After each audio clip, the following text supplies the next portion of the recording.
দীর্ঘ ৭ মাস ধরে গাজায় আগ্রাসন চালালেও যুদ্ধে দৃশ্যমান কোনো সাফল্যের মুখ দেখতে পাচ্ছে না নেতানিয়াহু।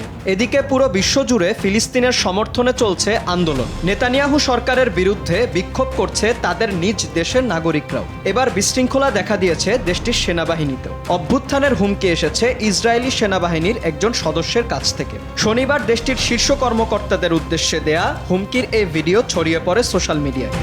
ওয়ালটন এসিতে ইনস্টলেশন একদম ফ্রি।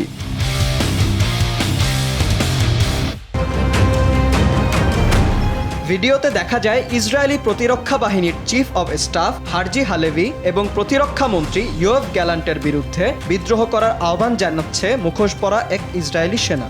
এরপরই এ নিয়ে হইচই পড়ে যায় ইসরায়েলে। ভিডিওতে ওই সেনা সদস্য বলেন, প্রধানমন্ত্রী বেনিয়ামিন নেতানিয়াহু, এই ভিডিও আপনার জন্য। আমরা রিজার্ভিস্টরা ফিলিস্তিনের কোনো কর্তৃপক্ষের কাছে চাবি দিতে চাই না। এদিকে এমন ভিডিও প্রকাশ্যে আসার পর ওই সেনা সদস্যকে হন্যে হয়ে খুঁজতে শুরু করে ইসরায়েলি প্রতিরক্ষা বাহিনী। পরবর্তীতে ওই সদস্যকে শনাক্ত করতে সক্ষম হয় তারা। ভিডিওতে মুখোশধারী ওই সেনা মূলত ইসরায়েলি রিজার্ভ ফোর্সের সদস্য। পরিচয় শনাক্তের পর এ সেনা সদস্যর বিরুদ্ধে এরই মধ্যে তদন্ত শুরু করেছে তেল আবিব। চলছে জিজ্ঞাসাবাদের প্রক্রিয়াও। ভিডিওটি নিজের টেলিগ্রাম অ্যাকাউন্টে শেয়ার করেছেন নেতানিয়াহুর ছেলে ইয়ার নেতানিয়াহু। পরে ভিডিওতে মন্তব্য করেন ইসরায়েলি প্রধানমন্ত্রী নিজেও। মন্তব্যে সেনা সদস্যের অভিযোগের বিষয়ে নিজের অনিচ্ছার কথা ব্যক্ত করেন তিনি।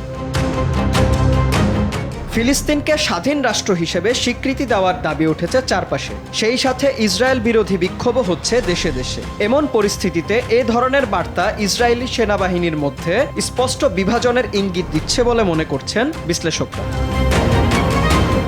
বিনিয়ামিন, RTV।